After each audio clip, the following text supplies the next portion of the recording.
이제 이 시간 오후 정도가 되었다면 오늘이 어떤 날인지 모르시는 분은 없겠죠? 고난주간인지도 몰랐던 분들도 오늘 교회에 오셨다면 오늘이 얼마나 중요한 날인지 뒤늦게 깨닫은 분이 있을지도 모르겠습니다. 네, 오늘은 어떤 날입니까? 너무 작은데요? 아니, 오늘 무슨 찬양을 하시길래 이렇게 작게 얘기하시죠? 오늘 무슨 날입니까? 부활주일입니다.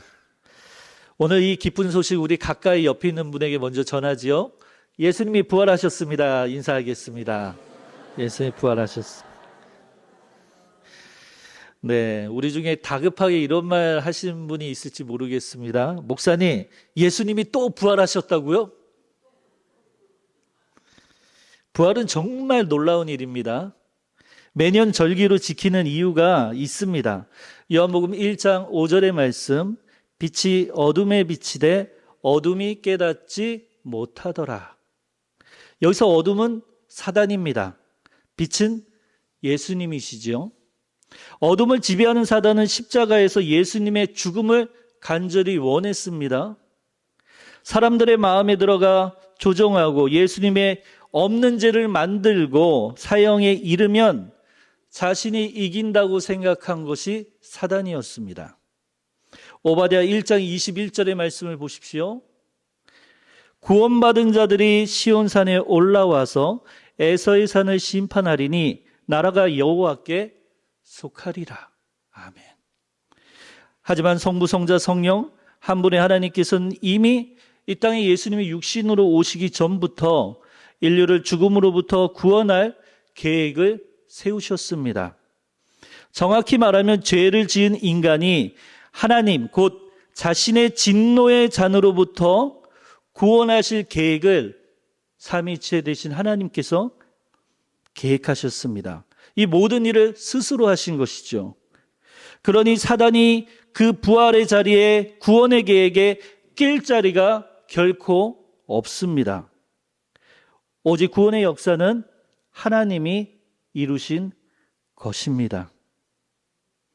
사단은 아무런 일도 할 수 없습니다. 심지어 사단은 하나님의 자녀를 흔들 수는 있어도 구원받은 것을 취소하게 할 수 있는 능력이 없습니다. 이것이 진실입니다.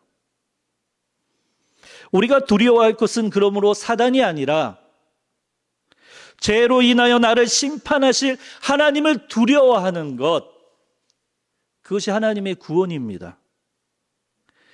부활은 하나님께서 예수님께로 붙들림 받은 자녀들을 영원한 생명으로 인도해 주시는 약속의 증표입니다.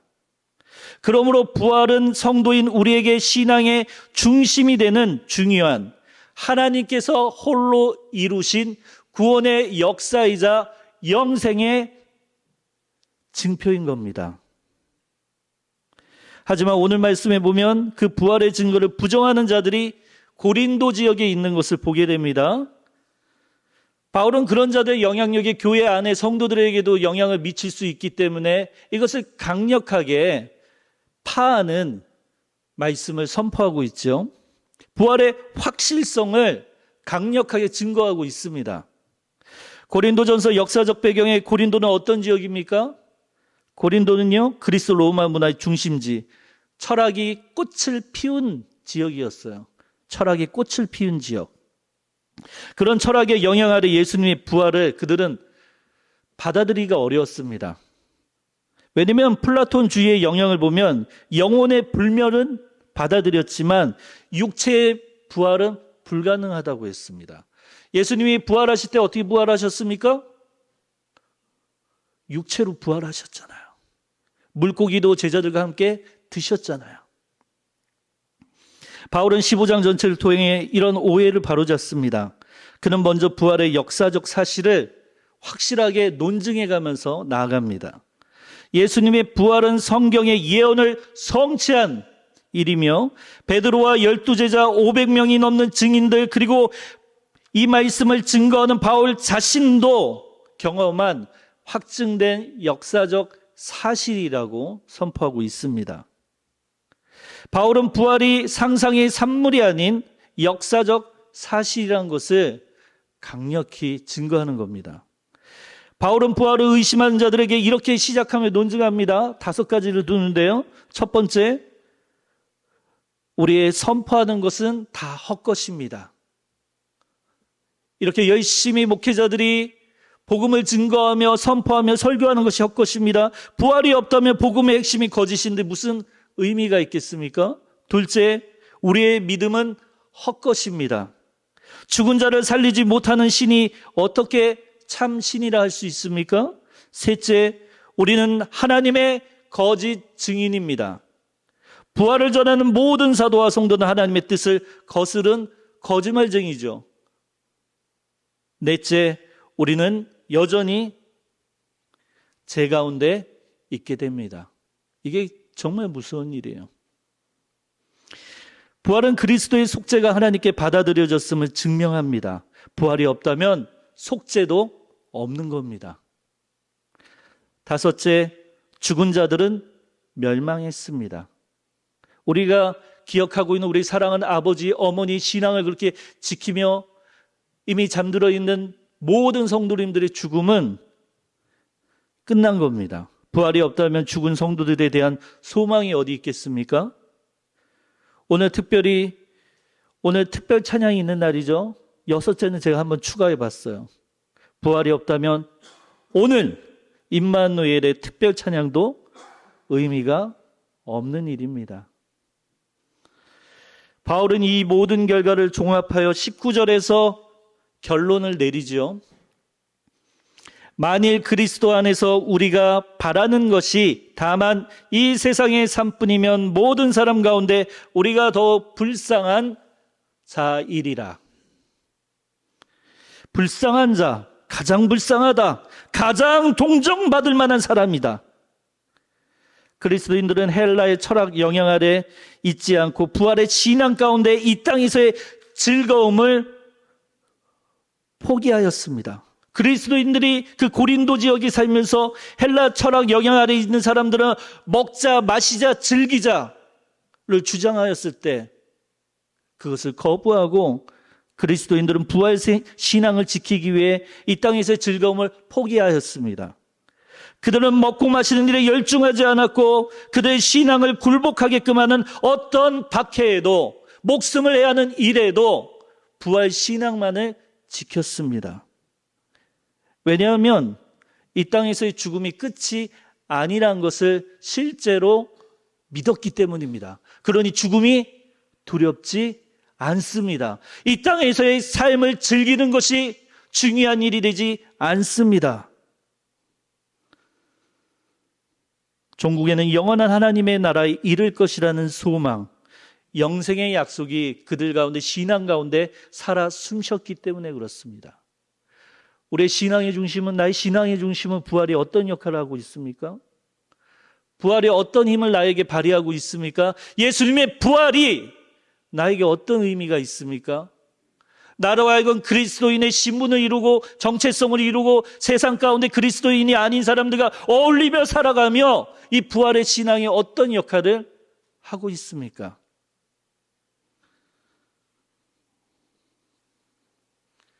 세상 사람들과 함께하며 우리는 지내고 있습니다. 그 이유가 뭘까요? 그들과 같이 먹고 마시며 즐기자, 그들과 같이 이 땅에서의 유한한 삶을 위하여서 많은 것들을 쌓으며 많은 물질들을 모으며 높은 자리에 올라가기를 꿈꾸며 살아가라고 하나님이 그들과 가까이 하라고 하셨을까요? 부활 신앙이 그런 역할을 할까요? 정말 그렇습니까? 나는 어떻게 살고 있습니까? 20절의 말씀, 그러나 이제 그리스도께서 죽은 자 가운데서 다시 살아나사 잠자는 자들의 첫 열매가 되셨도다. 바울은 부활의 역사적 사실이요 하나님의 능력의 사건으로 강력히 믿음으로 선포합니다. 첫 열매는 2가지 의미가 있죠. 첫 번째 의미는 이미 거둔 첫 열매에 대한 하나님께 감사하는 감사의 의미가 있고, 두 번째는 무엇입니까?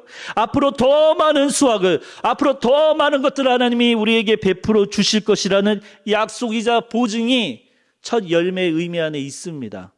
첫 열매의 의미, 첫 번째, 하나님께서 주신 이 열매에 감사에 표현하는 것. 두 번째, 하나님이 더 많은 것들을 이제 첫 시작이다. 더 많은 것들을 후에 베풀어 주시고 수확하게 하실 것이라는 약속이 이 안에 담겨 있습니다. 예수님의 부활은 마치 농부가 첫 번째로 수확한 열매와 같습니다. 이제 추수할 때가 왔구나. 더 많은 열매들이 곧 수확될 거야 하고 알 수 있는 것처럼 예수님의 부활은 앞으로 모든 믿는 자들도 부활할 것이라는 확실한 증거의 보증이었습니다. 예수님이 부활하는 게 시작이란 거예요. 앞으로 예수님을 따르는 자들이, 수많은 자들이 예수님을 이어서 부활하며 영원한 생명을 가질 것이라고 하는 그 약속, 그것이 부활입니다. 잠자는 자들의 첫 열매 되신 예수님, 죽음에서 부활한 첫 번째 분이시고 그분을 믿는 모든 사람들도 장차 그분과 같이 부활할 것입니다. 첫 열매가 전체 수확을 대표하듯 예수님의 부활은 모든 믿는 자들의 미래 부활을 확실하게 보여줍니다.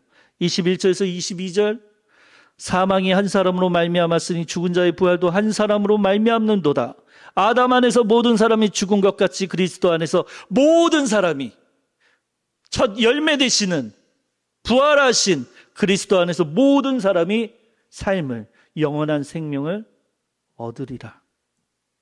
아담의 죄로 인해 모든 인류에게 죽음이 들어왔지만 그리스도의 부활로 인해 그리스도 안에 있는 모든 사람들에게 생명이 주어집니다.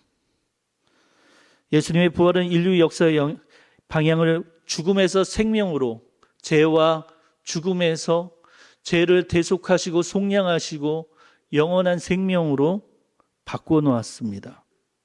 그러므로 부활은 이 세상에서 가장 위대한 소식입니다. 너무나 가슴 아픈 질문을 하고 싶습니다. 오늘 부활절 계란 받으신 분들, 내가 먹으신 분들, 부활절 계란을 다른 사람에게 주려고 챙겨 놓으신 분, 죄송합니다. 죄를 뿌려서 죄송합니다. 전도하라고 제가 일부러 이거 연결시키려고 설교하는 게 아니에요. 오늘 보세요. 오늘 특별 찬양 있는 날이에요. 우리 성도님들 특별 찬양 지금 얼마나 기대하세요? 그죠? 저도 기대합니다. 제목이 뭡니까? 증인.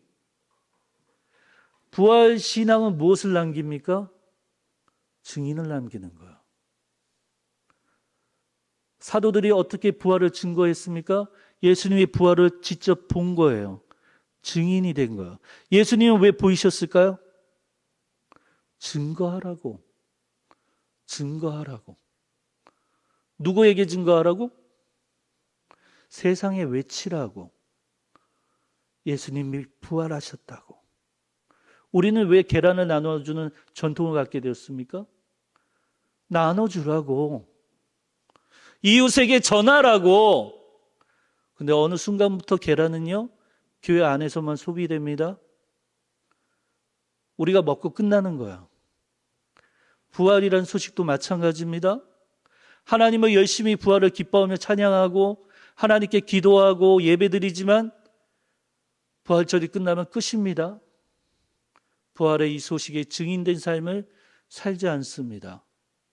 어느 날부터 세상은 기독교 문화를 열심히 소비하기 시작했습니다. 문화로 소비하기 시작했어요. 교회 안에도 그런 세속적인 물결이 들어오기 시작했어요. 부활이라고 하는 이 생명과도 같은 우리의 신앙의 중심을 이루는 이 부활의 소식을요, 하나의 기독교 문화적인 컬처로, 하나의 우리의 기쁨을 자축하는 행사로 소비하기 시작했어요. 하나님이 기뻐하시겠습니까? 하나님이 기뻐하시겠습니까?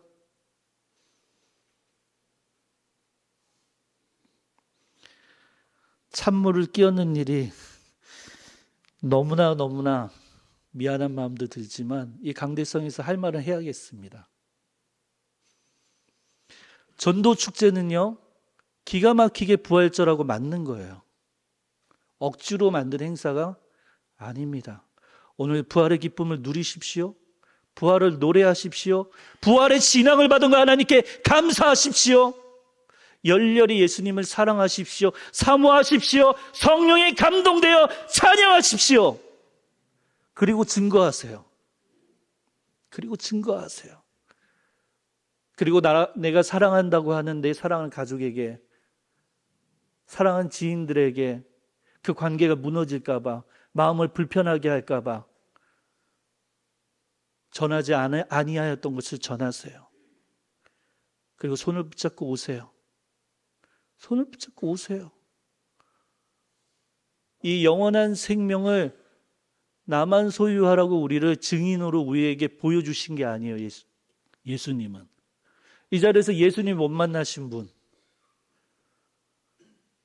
내가 예수님을 만났다고 한다면 예수님이 나에게 왜 나타나셨습니까? 증인이 되라는 거예요. 증인이 되라는 거예요.